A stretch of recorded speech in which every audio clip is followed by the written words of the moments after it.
It's 1945 and Norway is occupied by the Nazis. Find out about the last days of the war here in Norway. Nu det vi som ska fortelle dem hvor de skal dra hen. Den tyske bokhandelen.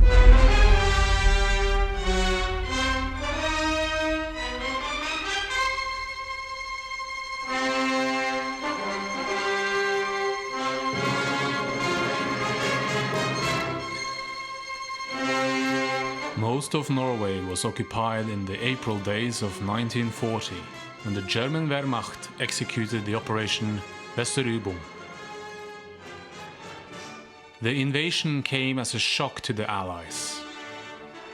Together with the Norwegian army, they fought back, but too little and too late. After 2 months of fighting, the Allies left the Norwegian army on their own in Narvik, after the Germans pushed into France. On the 10th of June, the remaining Norwegian forces surrendered, and the Nazis added a country to their territory.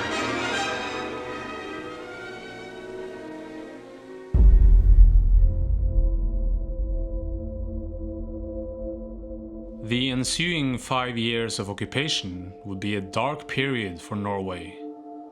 The Nazi regime found willing collaborators in the National Socialist branch of Norwegian politics. Som svar på dette tilbud om løsning av en for vårt land helt uholdbar situasjon, har regjeringen Nygaardsvold iverksatt alminnelig mobilisering. Vidkun Quisling acted as prime minister, but the real power was always held by his German taskmasters. Quisling's own National Socialist Party, National Samling, was the only legal party during this period. Still, it had only marginal support in the populace. Whether by Nazi propaganda or out of their own free will, young Norwegians would also enlist into the German SS.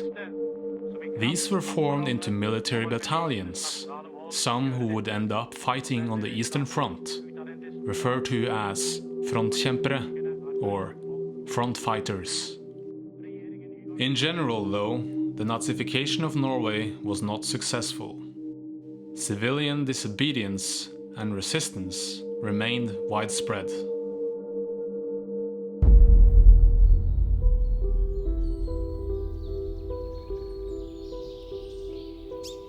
In Norway's wilderness, it was fully possible to hide and train resistance fighters. These were usually groups of young men with little to no military experience. Sometimes they worked for their own goals, other times out of command from London. These groups had many names, so I will simply refer to them as the Resistance. They provided the Allies with intelligence. In return, they were given military training, including small arms, machine guns, close combat, radios, and explosives. Sabotage actions were carried out against military or administrative infrastructure, often well timed during night, with a minimum of civilian or military casualties. This was for fear of German reprisals against the civilian population. After all, by this point, you had ample evidence that German reprisals throughout Europe against so-called partisans and resistance movements were terrible and barbaric.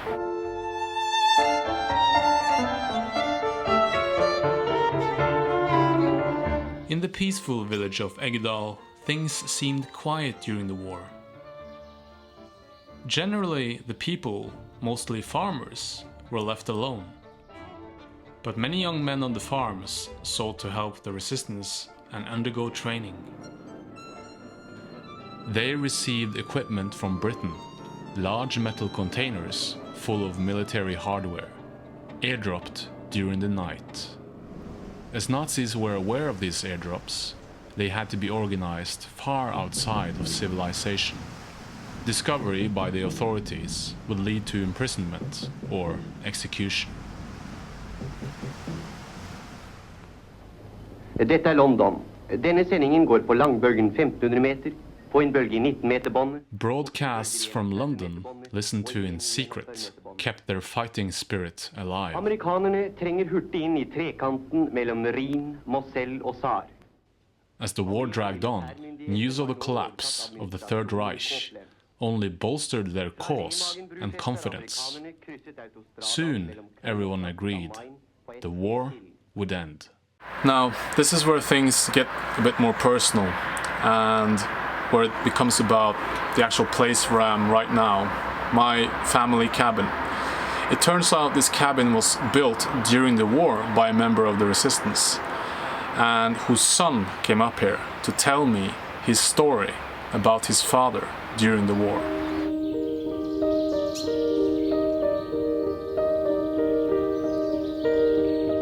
Jeg heter Lars Klepsig, og faren min han het Erik Klepsig og var motstandsmann. Min far bygde denne hytten i, jeg tror det var i 1940. Jeg vet veldig lite, men jeg vet at han drev med noe radiogreier.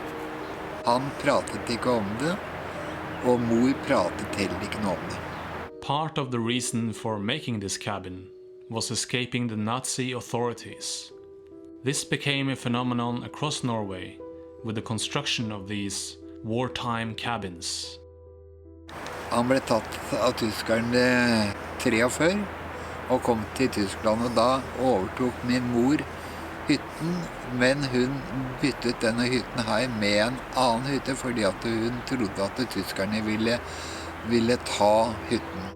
Erik Klepsig was taken to some of the worst concentration camps in Nazi Germany, but he survived and returned to Norway after the war. Faren min betalte for den gården her nede, og ga den til Jon Klepsig, sa mor. Og Jon Klepsig solgte den gården til Imerslund, som var en nazist. This was not just any Nazi. Per was a blonde-haired, handsome Aryan idol, known for his political activism abroad. He had fought in Weimar Germany, in the Spanish Civil War, and with the SS in Ukraine and Finland. Nobody knows exactly what Per was doing in Eggedal, although we do know he was no big fan of Quisling and the German puppet government. Per and his own radical National Socialist group even went as far as plotting the abduction of Quisling and the overthrow of the NS.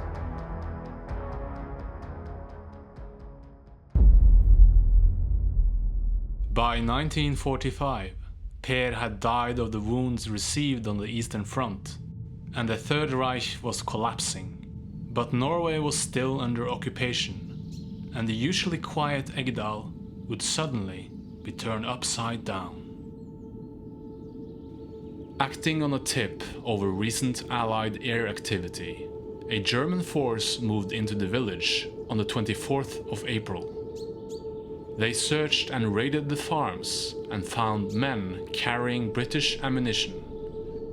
Resultingly, men were dragged out of their homes, interrogated and in some cases tortured. Now the entire valley was under scrutiny by the Nazis.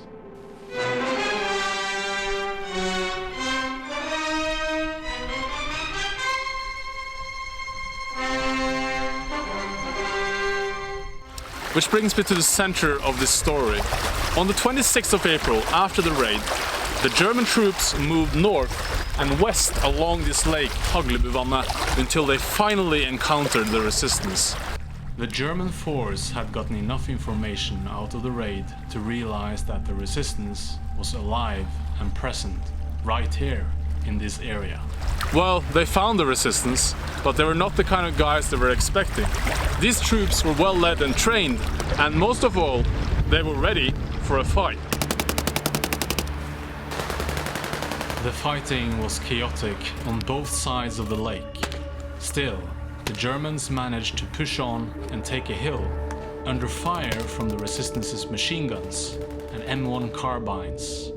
Now, the commander of the resistance forces, one Lieutenant Holst, realized that this posed a threat to his men and that they had to counterattack and retake the hill.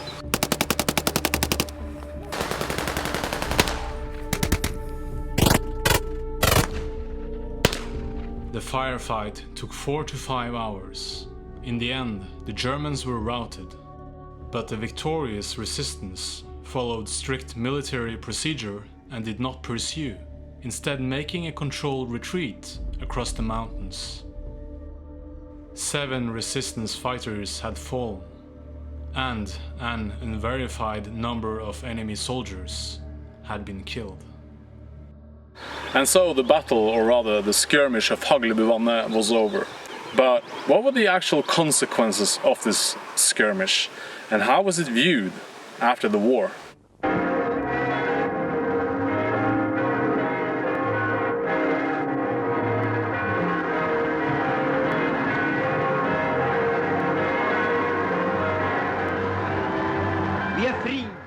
The events detailed would be the subject of fierce debate.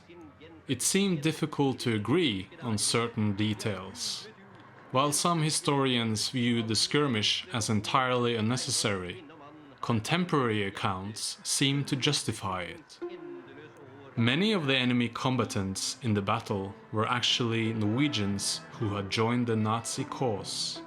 The story of these men remains shrouded in mystery, even today. The fight the resistance had put up was proof that they had become a trained body of militia. Whatever their personal reservations were, the German military high command, the NS and the Norwegian front fighters would seek a peaceful transition of power.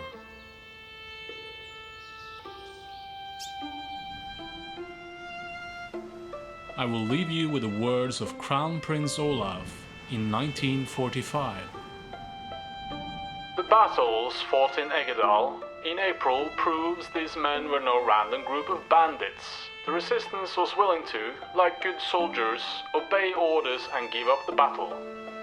By this point, we did not want a larger military conflict in Norway.